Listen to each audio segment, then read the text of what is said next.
Oke, ini minggu ketiga bulan Januari di tema bulan ini yaitu beat yourself, kalahkan dirimu. Tetap di tema setahun ini yaitu breakthrough. Masih kita kejar supaya tahun ini bisa breakthrough. Semoga breakthrough bisa tercapai khususnya untuk gereja supaya gereja kita tidak lagi menjadi gereja yang portable. Minggu ini di mana? Besok di mana? Portable sekali. Ada kalanya portable itu tidak enak ya. Jadi bingung kita harus kemana. Hari ini saya kasih judul khotbah saya adalah memahami Tuhan. Memahami Tuhan. Kita nggak bisa tahu apa yang Tuhan mau kalau kita nggak paham siapa Tuhan kita. Banyak banget dulu selama pandemi orang yang memberikan cap-cap tertentu kepada Tuhan. Kalau di Perjanjian Lama, orang memberikan cap atau nama yang bagus-bagus ke Tuhan. Jadi istilah Jehovah Jireh, Jehovah Nisi, Jehovah Rafa, Jehovah Shalom, Jehovah Zibaut, itu bukan Tuhan yang memberikan namanya, bukan. Makanya Tuhan bilang, aku adalah aku. Esher, Ehe, Esher. Aku adalah aku. Jadi ketika Tuhan tanya, maksudnya Musa ketika nanya sama Tuhan gitu, Tuhan nanti gua ke orang Israel yang di Mesir diperbudakan, kalau orang nanya, siapa yang ngirim lu? Tuhan bilang apa? Kasih tahu ke mereka gini. Asher, Ehe, Eshe, Aher. Asher, Ehe, Asher. Gitu. Semoga saya nggak salah sebut, nanti kena bully lagi. Maksudnya gini, kalau ada yang nanya siapa yang kirim, bilang, aku adalah aku. Yang ngirim adalah aku. Maksudnya Tuhan. Tuhan nggak butuh, ya setidaknya Tuhan di kita, di Kristen. Tuhan nggak butuh pengakuan. Kalau dia adalah Tuhan. Nggak butuh. Kenapa? Iya dari sononya udah Tuhan. Buat apa lagi? Nggak butuh kan? Vivi, kalau nggak muji-muji saya, kalau kamu berani muji-muji saya, ngangkat-ngangkat saya depan orang, saya akan jadiin kamu Taylor di prioritas. Ya ngapain orang udah? Nggak butuh maksudnya.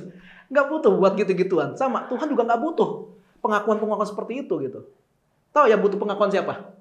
Kalau kalian lihat di kisah Yesus dicobai di Matius pasal 4, yang butuh untuk diakui, yang katanya, semua ini kekayaan dunia, kekayaan bangsa-bangsa dan raja-raja akan kuberikan kepadamu kalau kamu sujud kepada aku. Yang ngomong itu siapa? Iblis. Yang butuh pengakuan justru iblis di Alkitab. Tuhan nggak butuh pengakuan. Tuhan itu diakui. Jadi kita punya Tuhan itu nggak butuh pengakuan karena keberadaannya sudah menunjukkan kalau dia Tuhan. Makanya Yesus di awal pelayanannya nggak perlu tuh dia, saya Mesias, saya anak Tuhan, nggak perlu. Tapi ketika dibaptis, suara dari sorga keluar sendiri, diakui. Inilah anakku yang kukasihi, kepadanya lah aku berkenan. Yesus diakui, nggak butuh dia pengakuan. Nah kita juga mau diakui keberadaan kita, ya lakukan apa yang menjadi bagian kita. Dan orang-orang akan mengakui kita dengan sendirinya tanpa perlu kita minta. Amin. Oke, mari kita berdoa. Cepet banget. Belum mulai. Ini udah mulai kayak pengen tutup soal ibadahnya, ngobrolnya. Oke, judul hari ini adalah memahami Tuhan. Kita lihat dalam Yohanes pasal 3 ayat 16. Masih perlu buka. Yohanes pasal 3 ayat 16. Setiap tahun itu nggak pernah dibaca di sini karena kita ayatnya lain. Yohanes pasal 3 ayat 16. Siapa yang tidak menyadari kalau mikrofon saya belum dicantelin? Kok? Yohanes pasal 3 ayat 16. Karena begitu besar kasih Allah akan dunia ini sehingga ia telah mengaruniakan anaknya yang tunggal supaya setiap orang yang percaya kepadanya tidak binasa melainkan beroleh hidup yang kekal. Ayat ini pernah dipakai sama orang-orang yang ingin menjatuhkan kekristenan. Bilang gini, anaknya aja Tuhan korbanin, apalagi lu. Lu ngikut Tuhan Kristen, dikorbanin lu. Pernah ada yang pakai ayat ini buat seperti itu. Nah orang-orang kayak gitu kan nggak paham konteks. Orang-orang itu kan nggak paham ini lagi ngomongin apa. Padahal ayat ini berbicara bagaimana kompaknya antara Bapa, Yesus itu mengasihi dunia ini yang mereka ciptakan bersama-sama dengan Roh Kudus. Karena mereka udah terlanjur jatuh dalam dosa, kekuasaannya terhadap bumi, terhadap dunia udah diserahkan kepada iblis. Karena Tuhan mengasihi mereka, Karena Tuhan mengasihi kita nih, orang-orang yang di dunia. Mereka kompak ambil keputusan. Caranya gimana? Hanya bisa firman yang turun ke dunia untuk menolong. Kenapa? Sejak awal dunia ini diciptakan lewat firman. Kita bisa baca di Kejadian. Dan berfirmanlah Tuhan. Nah, kita kan taunya berfirmanlah Tuhan. Itu pakai ngomong.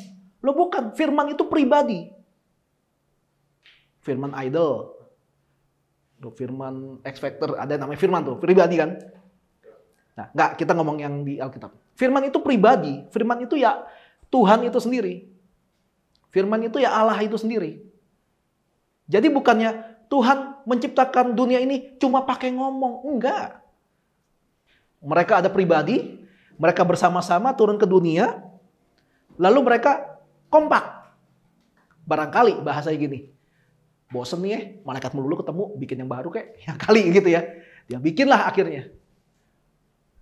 Dia bikin dunia ini. Dia bikin bumi, planet-planet, bintang, bulan, matahari, Sogo, Ramayana. Semua dibikin sama Tuhan. Dan yang membuat itu semua siapa? Firman. Berfirmanlah Allah. Firman yang buat. Makanya kenapa firman datang ke dunia, menjelma menjadi manusia. Jadi ketika Yesus disalibkan, terus ada yang bilang, loh Tuhannya orang Kristen kok mati? Loh kagak pernah mati Tuhan. Yang mati itu adalah kemanusiaan. Sisi kemanusiaan dari Yesus. Bukan Tuhannya. Tuhannya mah gak bakal mati. Yang mati adalah sosok manusia yang diambil oleh firman dalam wujud yang kita sebut dengan nama Yesus. Yang mati itu. Toh dibangkitkan lagi dan gak pernah mati lagi. Orang kok lihatnya matinya doang. Gak melihat bangkitnya, naik ke surganya. Nah gitu. Jadi kalau ada yang ngajak-ngajak debat kayak gitu, tinggalin aja lah. Karena percuma. Debat sama orang yang gak paham tapi ngerasa bener tuh percuma. Percuma deh. Ada yang bikin ayat ini menjadi sebuah perlawanan untuk orang Kristen makanya. Anaknya aja dikorbanin. Apalagi lu. Nah, kalau ngomong tentang korban mengorbankan, kita bisa lihat di Roma pasal 11. Kitab Roma, surat Roma pasal 11 ayat 19 sampai 21 dibilang gini. Mungkin kamu akan berkata ada cabang-cabang yang dipatahkan supaya aku dicangkokkan di antaranya sebagai tunas. Baiklah mereka dipatahkan karena ketidakpercayaan mereka dan kamu tegak tercocok dengan iman. Janganlah kamu sombong tetapi takutlah sebab kalau Allah tidak menyayangkan cabang-cabang asli, Ia juga tidak akan menyayangkan kamu. Nah ini dua sisi. Israel itu tanda kutip ya, dulu kan Israel itu eksklusif, milik Tuhan. Bangsa pilihan, pokoknya Israel dulu. Tapi ketika bangsa Israel menolak Yesus, akhirnya keselamatan dan hak sebagai ahli waris itu diberikan juga kepada bangsa-bangsa yang bukan Israel. Yang penting mereka percaya di dalam nama Yesus. Jadi pakai ibarat gini, Israel sebagai kayak pohon anggur atau apa. Nah kita ini yang bukan orang Israel, dicangkok ke dalam. Kita bukan bagian pohon anggur ini tadinya. Tapi kita dicangkok, masuk ke dalam. Supaya kita jadi bagian dari pohon anggur ini. Jadi kita menerima hak waris juga istilahnya. Terus ada yang bilang gini, ya Israel mah udah dibuang sama Tuhan. Karena Israel tegar tengkuk, degil gitu. Nggak tahu ketaatan, nggak tahu malu dan sebagainya gitu. Karena dia menolak Yesus yang jelas-jelas adalah Mesias. Jangan ngomong kayak gitu. Kalau Israel aja yang asli dibuang sama Tuhan, apalagi kita. Jangan ngomong seperti itu. Bagaimanapun secara badani, secara fisik, Israel itu bangsa pilihan Tuhan sendiri. Walaupun mereka tidak mengakui Yesus sebagai Mesias, ya itu urusan lain itu. Tapi jangan sampai kita ngehina-hina bangsa pilihan. Karena sudah ada sumpah dari Tuhan kepada Abraham. Barang siapa memberkati engkau dan keturunanmu, dia akan diberkati. Barang siapa mengutuk engkau, akan dikutuk. Hati-hati makanya. Itu kan perjanjian lama. Enggak, itu Tuhan ngomong langsung. Mana mungkin dibatasi sama perjanjian baru. Hati-hati. Ayat yang tadi kita baca, itu berbicara tentang, atau untuk orang Kristen yang sok kepedean. Orang-orang Kristen yang ngerasa mereka itu adalah orang yang berkenan di hati Tuhan. Mereka adalah Israel yang baru. Tuhan Yesus mati buat mereka supaya mereka diselamatkan. Sampai situ benar. Keselamatan sekali untuk selamanya. Akhirnya mereka pelayanan seenaknya. Mereka khotbah seenaknya. Ngambil ayat terus main ditafsirin seenaknya. Baca ayat ini. Kalau Israel yang asli aja bisa Tuhan buang karena kedegilan hatinya. Degil itu nggak bisa dibilangin, dikasih tahu, ngeyel gitu. Nah, itu degil. Kalau orang Israel aja berani Tuhan buang, apalagi kita yang cuma cabang yang dicangkokkan ke dalam tubuh Israel. Maksudnya kalau kita sampai nggak taat, jangan pikir selamanya kita akan diampuni. Enggak, ada batas waktu. Tuhan Yesus datang, kita masih nggak bertobat, kelar.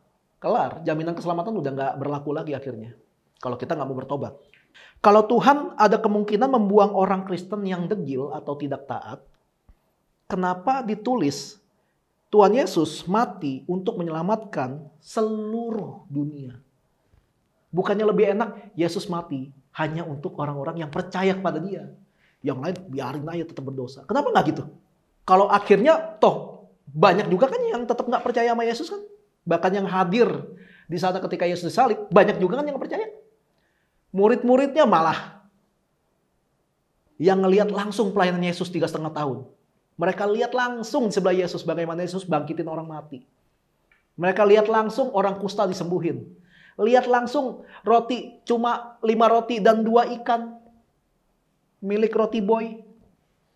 Buat kasih makan 15 ribuan orang. Mereka lihat langsung. Tapi lihat satu. Yudas Iskariot. Dia jual gurunya.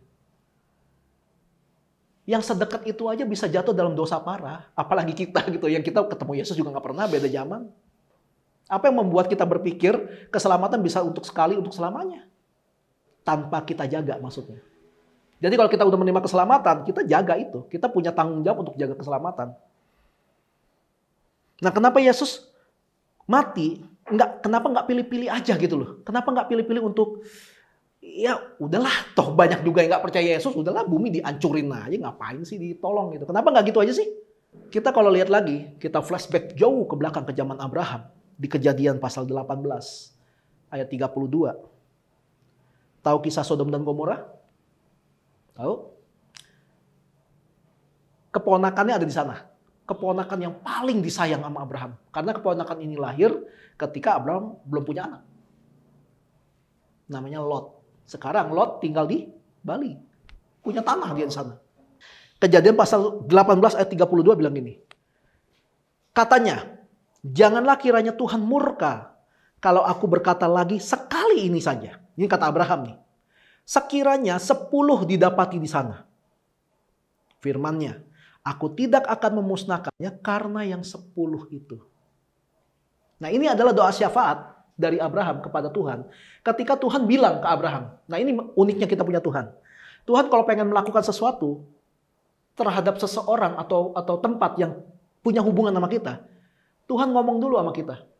Kitab Amos juga bilang gitu. Tuhan tidak akan melakukan sesuatu tanpa memberitahukan dulu kepada hambanya atau kepada nabinya. Nah, Tuhan kalau pengen melakukan sesuatu, Tuhan ngomong dulu. Gila, Tuhan sopan banget. Lah kita nyelonong wae gitu. Main aja gak ada sopan-sopannya gitu kan. Tuhan aja ngomong dulu. Tuhan kasih tahu ke Abraham. Bram, Sodom Gomora pengen gue musnahin nih. Gimana?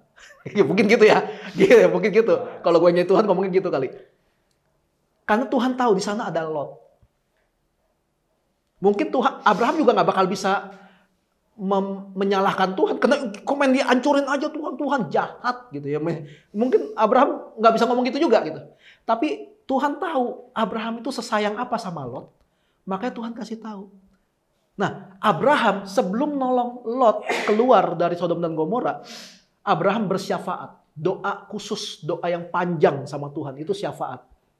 Dia negosiasi sama Tuhan. Tuhan, sorry nih Tuhan, nanya doang nih, jangan marah. Seandainya di Sodom Gomora ada 50 orang yang benar. Orang yang benar-benar taat, orang yang benar-benar ikut Tuhan dengan benar segala macam. Kalau ada 50 orang Tuhan tetap musnahin gak? Nah Tuhan ngomong gini, kalau ada 50, nggak bakal gue musnahin. Nah, gue rasa Abraham ada darah Cina gitu. Dia nawar lagi. Sorry Tuhan, kalau 40 gimana? Boleh kalau 40? Nggak bakal gue musnahin. Masih bisa tawar nggak? Tuhan, 30. Gimana kalau 30? Gue nggak bakal musnahin. Oh udah keterlaluan nih, Abraham nih. Udah mulai, masih bisa gak ya? 20 gimana? 20 Tuhan. Gue nggak bakal musnahin. Nah makanya ayat yang tadi kita baca, Tuhan jangan marah ya. Sekali lagi. Kalau cuma ada 10 gimana Tuhan? Dia makin dikit kan makin kayak Lot bisa ketolong. Kalau ada 10 gimana Tuhan? Kalau ada 10, nggak akan gue musnahin. Tuhan pergi. Daripada kita tawar lagi 5, kelar gak jadi dong Tuhan marahnya. Pergi Tuhan habis itu. Bayangin Abraham, karena tahu karakter Tuhan, Abraham bisa negosiasi sama Tuhan. Zaman itu enak ya, bisa ngomong langsung sama Tuhan ya. Enggak juga sih, enggak enak juga sih. Karena cuma denger, nggak ngelihat langsung. Yang bisa lihat langsung dan masih hidup di Alkitab yang tertulis ya. Itu pun nggak lihat muka Tuhan gitu, nggak lihat muka Tuhan. Kayak lihat cuma tangannya doang gitu. Yang masih hidup itu Musa. Waktu menerima 10 hukum Taurat.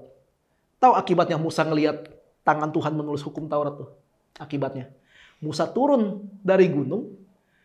Orang-orang nggak bisa lihat Musa gara-gara mukanya itu penuh dengan sinar kemuliaan. Mukanya terang wes. Kayak ada dinamo dalam badan Musa. Tuh yang terang banget. Dan konyolnya kenapa Musa tutupin ya? Kan biar dia bisa ngelihat. Orang-orang Israel bisa ngelihat. Loh ini loh hasil hubungan dengan Tuhan. Mukanya penuh dengan sinar kemuliaan. Nah Abraham negosiasi sama Tuhan. Supaya jangan sampai dimusnahin karena ada keponakannya. Sedikit informasi aja. Kenapa Sodom dan Gomora dimusnahkan Tuhan? Apakah Tuhan jahat? Apakah Tuhan kejam? Enggak.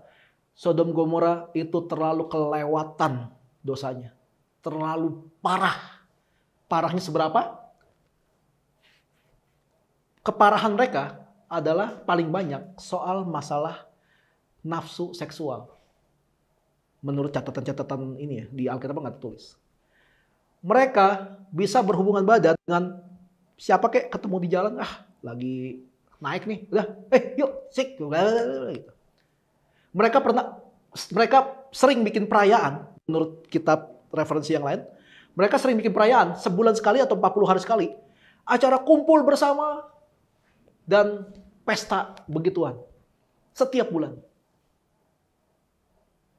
Apalagi mereka ketika saking seringnya melakukan hubungan seperti itu dan jadi biasa gitu ya. Bosannya sama yang beda kelamin nih, cobain lah sama yang sejenis, cobain. Lakukan itu terus. Suatu hari nanti bosan ya sama orang, sama binatang. Jijik gitu Tuhan ngeliat kayak gituan. Gak pantas dihidupin. Dan lo tinggal di situ. Kenapa lo tinggal di situ? Karena daerah tempat dia pilih itu subur. Dan Lot kan peternak. Itu cocok buat tempat makan hewan-hewannya. Salahnya Lot adalah nggak lihat-lihat lagi kalau daerah situ kayak gitu. Ketika malaikat datang buat nyelamatin Lot, itu orang-orang di kota itu kayak tahu itu siapa. Pokoknya itu orang asing. Tahu mau ngapain orang-orang Sodom? Digedor pintu rumah Lot. Lot, ada tamu kan? Sini keluarin. Biar kita gagahin gitu. Sakit jiwa kan orang Sodom Gomora. Siapapun lu, mereka pengen coba. Ya kalau udah ada penyakit AIDS, mungkin udah ada di situ. Kalau ada penyakit kelamin, mungkin ada di situ. Karena mereka melakukan hubungan seksual itu terserah kapan mereka mau tanpa ada hubungan pernikahan dan apa-apapun. Dimusnahin langsung sama Tuhan. Nah itu sedikit cerita kenapa Sodom Gomora segitu buruknya sampai Tuhan hancurin. Nah Abraham akhirnya bersyafaat, negosiasi. Tuhan, karena Abraham paham nih karakternya Tuhan. Lagi bisa diajak ngomong nih. Akhirnya dihitung, setelah 10 dihitung dong. Lot, istrinya. Ada 2 anaknya. Kalau 2 anaknya udah nikah, enggak, di Alkitab tulis 2 anaknya ini belum nikah. Siapa lagi? 4. Enggak nyampe 10. ketok palu. Tapi Tuhan kasih waktu. Dia kirim malaikat buat ngeluarin Lot dan keluarganya supaya mereka nggak perlu musnah. Nah itu Tuhannya masih baik. Walaupun kita berada di lingkungan yang buruk, tapi kita tetap jaga diri kita supaya nggak ikutan buruk. Ketika di situ akan Tuhan limpahkan kemarahan Tuhan, kita dibawa keluar dulu sama Tuhan. Maksudnya gini, kalau perjuangan Abraham bersyafaat pada Tuhan berhasil, artinya karena ada 10 orang benar di Sodom dan Gomora, di antara 10 juta orang yang berdosa, Tuhan akan mengampuni dosa seluruh orang yang 10 juta itu karena ada 10 orang yang benar di situ. Jadi kematian Kristus disalib untuk menyelamatkan seluruh dunia adalah untuk melihat apakah ada orang yang memilih setia hidup dengan Kristus. Yang hidup dengan mengikut pada perintah-perintah Tuhan. Hidup dalam kebenaran firman Kristus. Kalau ada, Tuhan gak peduli sama yang gak mau percaya. Tuhan mau peduli sama yang mau percaya sama Tuhan. Sekali lagi, kematian Kristus di kayu salib adalah untuk melihat apakah ada orang yang akhirnya mau memilih untuk mengikut jalan Kristus. Kristus tidak peduli dengan mereka yang gak mau percaya. Kristus peduli sama mereka yang mau percaya. Sampai sini ngerti gak? Jadi bukan soal ada berapa banyak yang benar dan berapa banyak yang salah. Enggak. Tapi selama di tempat yang gak benar itu ada orang yang bertahan untuk tetap hidup benar, tempat itu akan Tuhan pertahankan juga. Gara-gara yang benar ini. Kita kalau lihat lagi kisah hidupnya Yusuf. Yusuf itu dibuang saudaranya jadi budak. Budak gak punya hak hidup. Lucunya Yusuf kemanapun jadi budak siapapun, dia disayang sama majikan. Dan apapun yang dia lakukan, walaupun dia budak, kerjaannya bagus. Dan dia jadi kesayangan. Orang pernah bilang gini kan, emas mau lu buang ke septic tank, tetap emas. Nggak bakalan tiba-tiba jadi batu bata, nggak mungkin. Maksudnya apa? Emas di tempat kotor sekalipun dicari sama orang. Gua sama Livi kan suka kuliner. Kita udah pernah ke kuliner. Yang restorannya gede, keren, udah pernah. Sampai ke restoran. Lah, ini ada restoran dalam gang nih. Kita mau parkir mobil aja sampai bingung. Kita lagi jalan, jalan. Loh, kok ada rumah makan? Loh, kok rame? Sampai waiting list dalam gang sempit. Akhirnya kita bilang ini, makanan kalau memang enak, mau di tepi jurang juga kayak bakal didatengin orang deh. Nah itu ngomongin makanan. Kalau kita ngomong karakter kita nih mau diperlakuin nggak bener, nggak adil, nggak enak, didiskriminasi segala macam. Tapi kalau karakter kita baik, kita dicari orang. Kita dicari. Livi kalau nggak salah pernah berapa kali kejadian. Kliennya yang ngikutin tanggal Livi, yang ngikutin jadwal jamnya si Livi. Saking pengennya Livi yang make upin. Saya ikutin deh jam kamu yang kosong kapan. Padahal jamnya masih jauh tuh. Wah ada jam segini, pagi. Acara padahal sore. Demi bisa di make upin sama Livi yang makeupartist@gmail.com. Emailnya langsung tuh. Nggak, maksudnya kalau karakter dan kemampuannya sudah diakui orang, nggak perlu takut, nggak ada pengakuan. Itu ada pengakuan datang langsung tanpa perlu dicari. Hal ini nantinya akan relate dengan ayat firman Tuhan yang bilang gini, kalau ada satu orang percaya dalam satu rumah, seisi rumah itu akan diselamatkan. Itu akan relate dengan ayat itu. Karena satu orang. Karena kalau nggak ada satu orang berarti nggak ada yang mulai kan? Ya kan? Kalau nggak pernah dimulai dari satu, nggak bakalan ada dua. Jangan kayak Kijang. Nggak ada duanya. Satu langsung tiga. Wah, duanya mana? Nggak lucu ya? Oke, nggak lucu. Oh, nggak ngerti. Itu iklan Kijang. Kijang, memang tiada duanya. Gitu, tahun 90-an. Ini juga anak 90 nggak tahu nih, kacau nih. Biasanya suka nyamber kok, dia diam. Oh, nggak ngerti. Oke. Beda generasi, Iya. maaf. Saya nyamber nih. Oke. Nah, yang tadi gue bilang akan relate dengan ayat firman Tuhan yang lain yang bilang kalau ada satu orang dalam satu rumah percaya, maka seisi rumah akan diselamatkan Tuhan. Tuhan akan bikin sebuah situasi di mana orang serumah itu akan mendengar Injil. Tugas kita memang mengabarkan Injil, bukan memaksa orang untuk menerima Injil, bukan, lain ya. Tugas kita mengabarkan Injil. Orang mau terima atau enggak, udah bukan bagian kita lagi. Kita bisa mengabarkan Injil pakai ngomong, kita bisa mengabarkan Injil pakai sikap kita, pakai tingkah laku kita. Nah, coba tanamkan dalam hati kalian gini. Saya ini anak Tuhan yang diberkati. Harusnya tempat di mana saya ada bisa diberkati karena ada saya di situ. Walaupun bos gue nyebelin, nambah-nambahin job tapi nggak nambahin gaji. Walaupun bos gue ngeselin, job desk tertulis sama job desk asli nggak sama. Harusnya packing-packing, ini suruh live TikTok juga.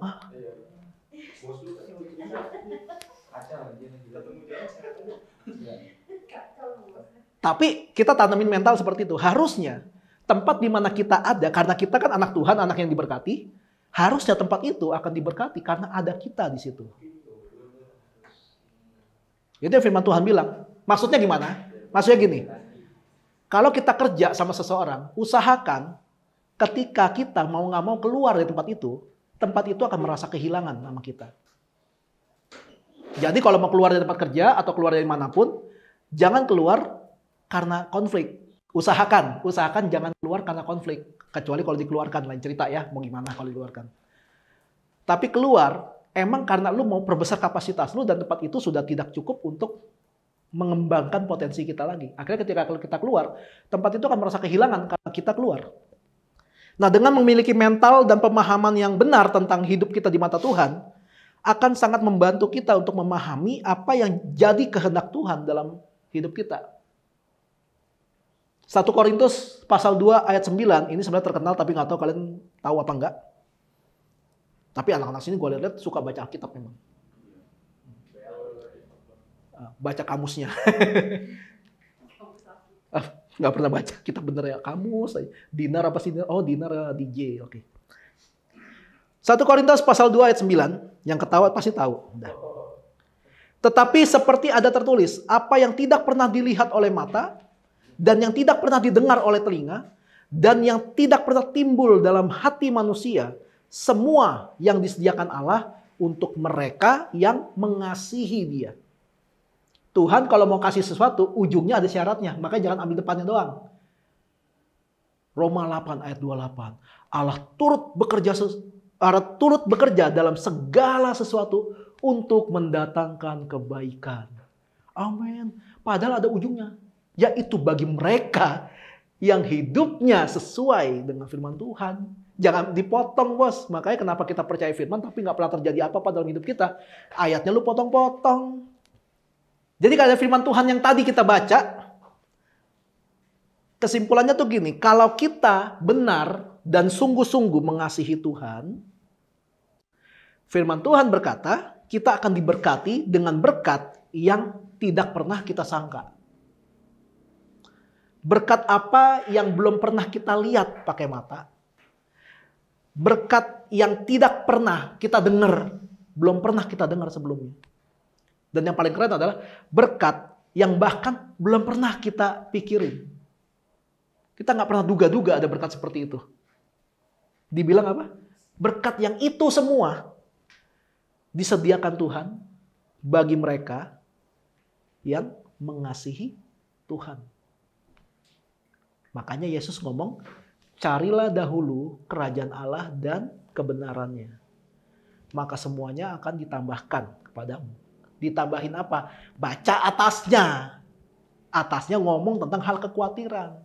Orang-orang banyak khawatir tentang penghidupan, makanan, segala macam. Padahal lu udah kerja, tapi lu khawatir melulu. Makanya firman Tuhan, lu udah kerja, lu udah dewasa, lu udah melakukan segala sesuatu dengan benar. Ya udah sekarang saatnya cari rahasia kerajaan Allah itu. Dicari, direnungkan firman Tuhan itu. Supaya yang tadinya itu yang dipikir-pikirin sama orang-orang yang gak kenal Tuhan, itu akan ditambahkan kepada kita. Dalam terjemahan lain, ayat itu bilang gini, usahakanlah Tuhan berkuasa atas hidupmu. Maka semuanya yang tadi dicari-cari orang itu akan ditambahkan ke kita. Jadi berkat-berkat yang ini berkat tambahan. Berarti ada berkat tambahan, ada berkat utama, harusnya kan? Berkat utama yang pasti kita dapatkan. Karena kita kerja, kita melakukan sesuatu. Tapi selain berkat itu ada berkat tambahan yang tadi. Apa yang tidak pernah dilihat mata, tidak pernah didengar telinga, yang belum pernah timbul dalam hatimu. Semuanya itu dikasih Tuhan. Untuk mereka yang mengasihi Tuhan. Dan bagaimana caranya kita bisa mengasihi Tuhan? Caranya adalah dengan cara kita memahami Tuhan. Kalau kita nggak paham Tuhan maunya apa, kita nggak paham bagaimana kehendak Tuhan mau terjadi dalam hidup kita, ya kita nggak akan bisa mengasihi Tuhan karena persepsinya akan berbeda. Lu gue mengasihi Tuhan, tiap minggu gue ke gereja. Itu kan mengasihi Tuhan. Entar dulu. Tiap minggu ke gereja karena apa? Karena siapa? Bagaimana? Gimana cara perginya? Apa alasan lu ke gereja? Kalau cuma datang ke gereja, tukang parkir juga tiap minggu datang ke gereja. Tapi buat nyari duit. Kalau mau disamakan dengan orang lain, susah. Orang lain yang jahat-jahat juga banyak yang datang ke gereja. Jadi kalau kita alasannya cuma datang ke gereja sama dengan mengasihi Tuhan, bedanya apa dengan orang-orang yang berniat jahat tapi juga ke gereja? Nggak ada. Kalau kita mengasihi Tuhan, salah satu cirinya, carilah dahulu kerajaan Allah dan kebenarannya, dan semuanya itu yang tadi itu, yang gue udah capek ulang, akan ditambahkan. Amin. Tuhan memberkatimu. Tuhan melindungimu. Dia menyinarimu dengan wajahnya dan memberikan kasih karunia. Tuhan menghadapkan wajahnya dan memberi damai sejahtera.